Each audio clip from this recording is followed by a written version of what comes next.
Selamat malam, selamat berjumpa dengan kisah pengantar tidur yang akan menyajikan kisah dan mengantar tidur kalian. Kisah ini pernah diceritakan seorang teman dari kisah pengantar tidur, kemudian ditulis ulang tanpa mengubah esensi ceritanya. Begini kisahnya, namaku Amung.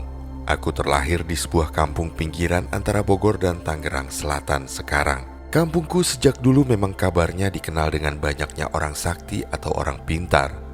Tapi kami yang tinggal di kampung itu merasa semuanya biasa saja.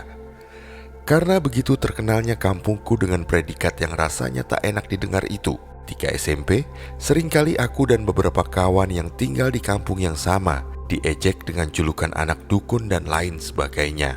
Tak hanya dikenal sebagai kampungnya orang pintar, kampung kami juga dikenal sebagai tempat buronnya atau tempat sembunyinya para kriminal. Letak kampung kami memang dekat dengan perbukitan yang saat itu sangat rapat dengan pepohonan, sehingga kabarnya menjadi tujuan orang-orang yang kabur dari kejaran petugas. Memang beberapa kali terjadi penangkapan dan juga penggerbekan di sekitar hutan kampung kami.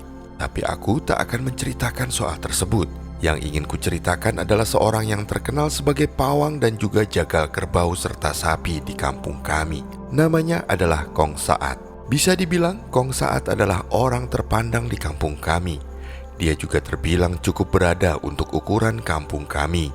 Rumahnya besar dengan halaman luas dan kebun serta sawahnya bertebaran di mana-mana. Tapi meski terpandang, Kong Saat tidak pernah mengenakan baju yang bagus. Dia selalu bertelanjang kaki dengan celana petani yang panjangnya sedikit di bawah lutut.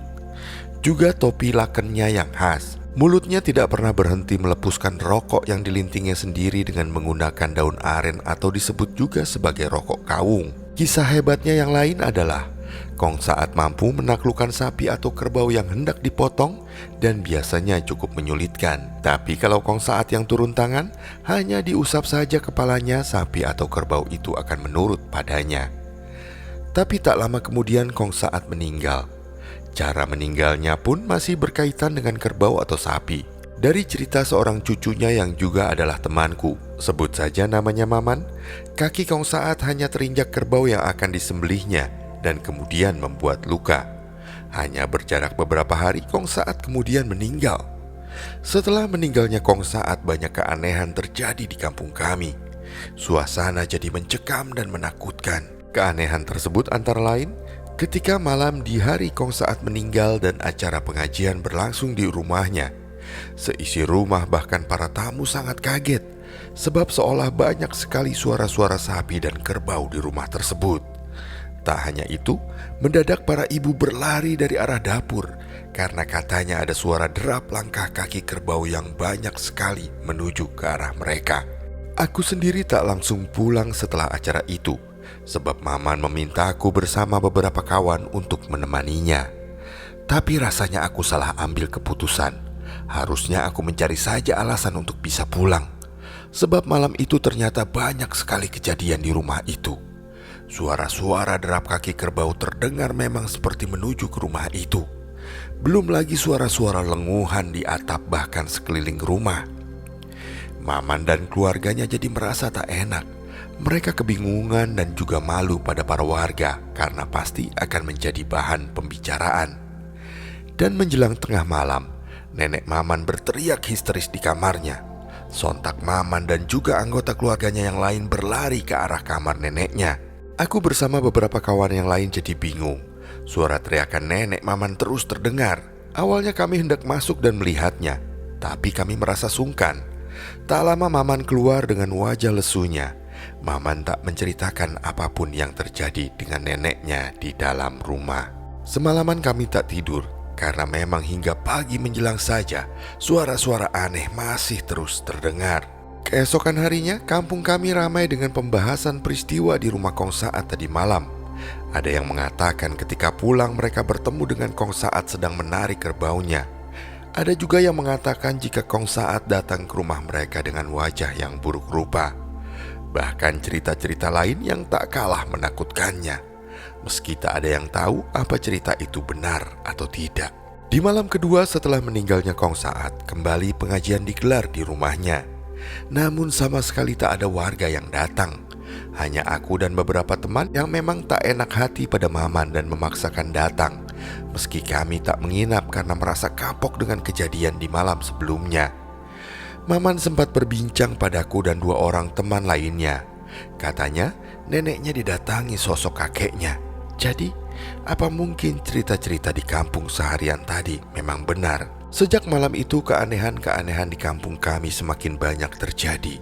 Jika malam hari tiba, banyak warga yang mengatakan jika melihat sosok Kong Saat berjalan menuntun seekor kerbau. Suara lonceng kerbau yang terbuat dari kayu biasanya menjadi penandanya. Kampung kami saat itu makin bertambah mencekam karena banyak rumah warga yang digedor makhluk-makhluk yang tak kasat mata.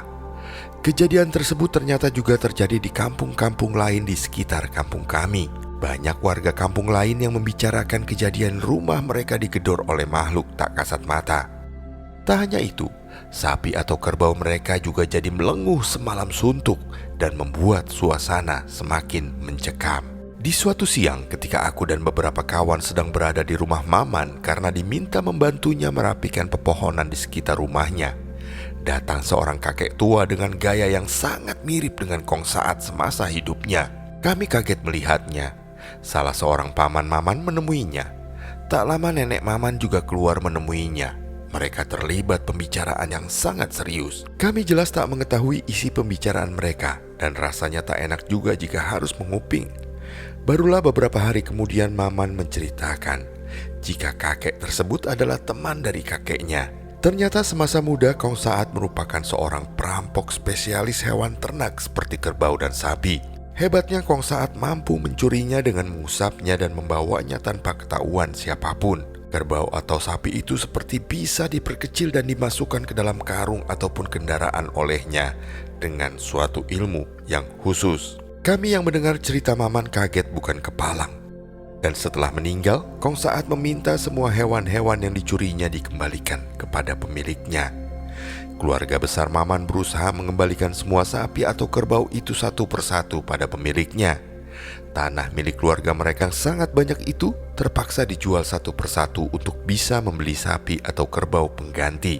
Kakek yang merupakan teman Kong Saat itu berusaha mengingat satu persatu di mana saja mereka dulu beroperasi. Bahkan kemudian rumah peninggalan Kong Saat juga harus dijual demi bisa memenuhi permintaan Kong Saat. Apalagi harga sapi atau kerbau saat ini terbilang jauh berbeda dengan masa ketika Kong Saat masih hidup dulu. Tapi apakah semua ketakutan itu lalu selesai? Belum sama sekali. Sebabnya adalah teman Kong Saat itu juga sudah lupa siapa saja yang dahulu pernah menjadi korban mereka. Karena begitu beratnya segala cibiran dan juga cacian dari warga, nenek Maman akhirnya meninggal karena tak kuat menahan malu. Nenek Maman jatuh sakit dan hanya selang beberapa hari kemudian meninggal. Lalu kemudian disusul juga oleh beberapa orang paman dari Maman dan juga beberapa cucu dari Kong Saat.